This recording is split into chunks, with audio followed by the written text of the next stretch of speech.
Hey, last week Node.js 26 was released, and I would be happy to share some really important moments that this release includes. The most important moment first is that temporal API is on by default, no flags, no polyfills, and why it's really interesting. In general, if you have ever tried to add certain days to a date in JavaScript, you got bitten by mounts, boundaries, time zone shifts, time zone math, and you most probably faced some struggles with date constructor.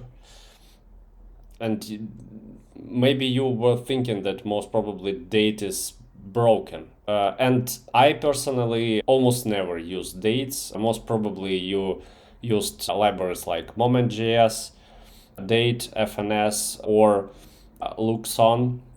And right now in JavaScript, we have the native proper implementation of dates. In general, what temporal has that date does not.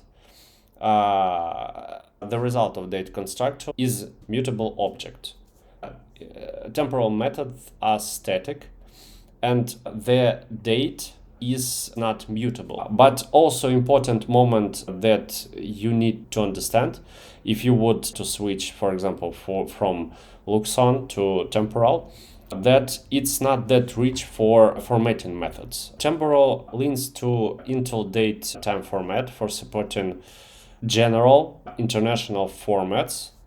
But if you need for your application some unique formatting of dates, then you probably would need to do that yourself or consider one of the other libraries that exist right now. Let's move on.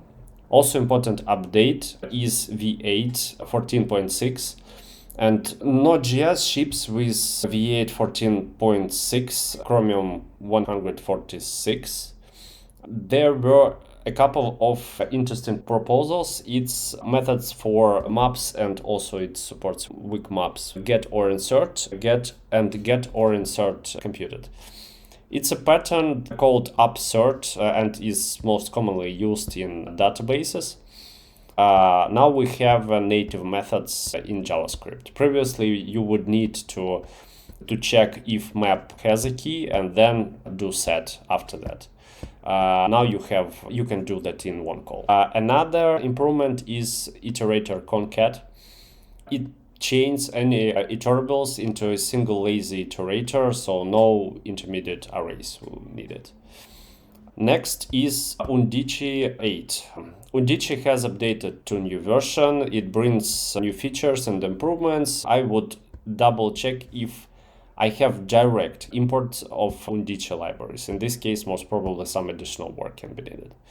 Also, like every Node.js update, is removing old APIs.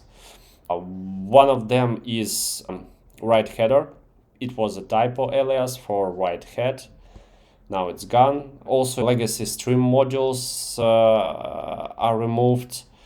If you have used them, I would switch to require stream usage. Experimental transform types flag removed, and also module register. It's an old hook for custom ESM loaders. Most probably you could get a runtime deprecation warning for those, and I would consider migrating to newer loader API. Also, there were a couple of crypto module deprecations. What is crucial to know that Node.js enters a long-time support in October 2026. I would definitely try to play with that, especially like temporal API looks definitely worth to consider. Thanks for watching. I'll try to keep you posted. Subscribe for more. Thanks.